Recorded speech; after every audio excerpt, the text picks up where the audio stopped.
नमस्कार दोस्तों, आप देख रहे हैं स्पोर्ट्स और आपके साथ मैं हूं अपूर्व मिश्रा। क्या टीम इंडिया के साथ बेईमानी हुई है? क्या टीम इंडिया को अंपायर्स ने हराया है, अंपायर्स के फैसले ने हराया है? यह सवाल मैं इसलिए पूछ रहा हूं कि मैं जैसे ही सोशल मीडिया पर स्क्रॉल कर रहा हूं मुझे यही पोस्ट नजर आ रहे हैं।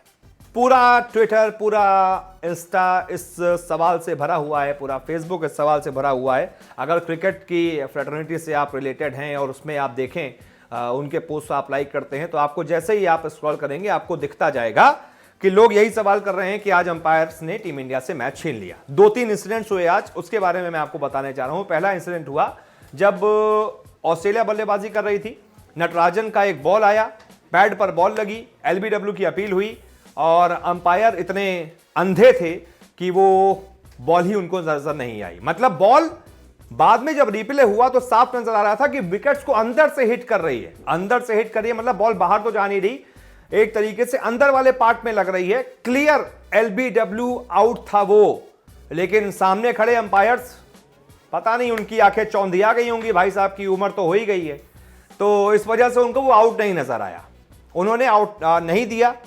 फिर इंडिया के पास डीआरएस का मौका था, लेकिन डीआरएस वाले में भी इंडिया के साथ खेल हो गया। डीआरएस की जगह, मतलब डीआरएस के लिए कैप्टन को 15 सेकंड मिलते हैं, लेकिन उस 15 सेकंड से पहले ही किसी ने बड़ी वाली स्क्रीन पर जो मैदान पर लगी होती है उस पर लगा दिया रिप्ले। और रिप्ले जब जैसे ही चल गया, जब कोहली ने डीआरएस लिया तब तक रिप्ले चल चुका था। फिर अंपायर्स का कहना था कि रिप्ले देखकर आप डीआरएस नहीं ले सकते, क्योंकि कोहली ने कहा कि मैंने थोड़ी ना रिप्ले चलाने को बोला था, भाई मुझे तो 15 सेकंड मिलते हैं ना, मैं वो अपने 15 सेकंड ले रहा था।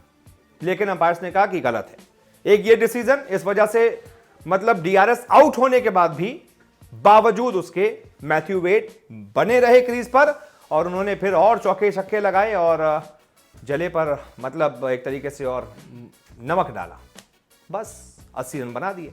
वहीं से टीम इंडिया ये मैच थोड़ी सी पिछड़ गई।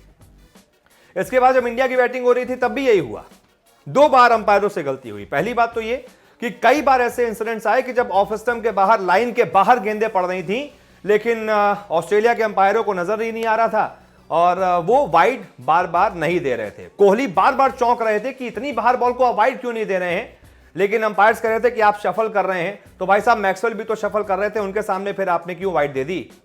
क्या हमारे ही बल्लेबाज शफल कर रहे थे क्या? सिर्फ हमारे बल्लेबाजों के लिए वाइड की लाइन आप शिफ्ट कर देंगे? ऑस्ट्रेलिया के बल्लेबाजों के सामने भी ऐसा करते ना आप, लेकिन आपने नहीं किया। फिर तीसरा जो विवाद हुआ वो हुआ कोहली के साथ। कोहली ने एक छक्का मार दिया था सामने और रिप्ले में वो साफ नजर आ रहा था कि स्टीव स्मिथ ने कैच पकड़ा नहीं था, उन्होंने कैच पकड़कर अंदर बॉल को डाल दिया था, लेकिन उससे पहले ही उनका पैर जो है बाउंड्री लाइन को टच कर गया था। बाउंड्री रोप जो है वो साफ रिप्ले में नजर आ रहा था कि हिली है, लेकिन वहां पर भी अंधे अंपायर थे, उनको वो भी नजर नहीं आया और उस कैच को जो है, मतलब उस छक्के को फिर ये दिखाया गया कि फील्ड के तौर पर, यानी कि वो छक्का बचा लिया स्टीव स्मिथ ने।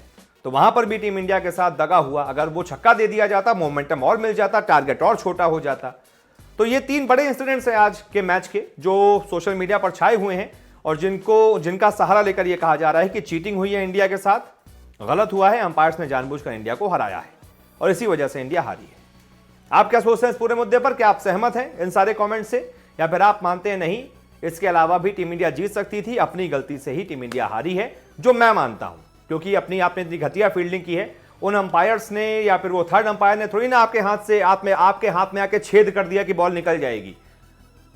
कैच तो आपने खुद छोड़े हैं ना, उसी वजह से उत्तर रन बने, आप कैच पकड़ लेते। तो मैं तो मानता हूं टीम इंडिया अपनी वजह से हारी है, अपनी गलती से हारी है, लेकिन लोग कह रहे हैं कि चीटिंग से हारी है। आप क्या सोचते हैं बताइएगा, वीडियो को शेयर कीजिएगा ताकि ज्यादा से ज्यादा लोगों तक ये चीज पहुंचे और फिर वो अपनी राय रखें। बहुत बहुत शुक्रिया।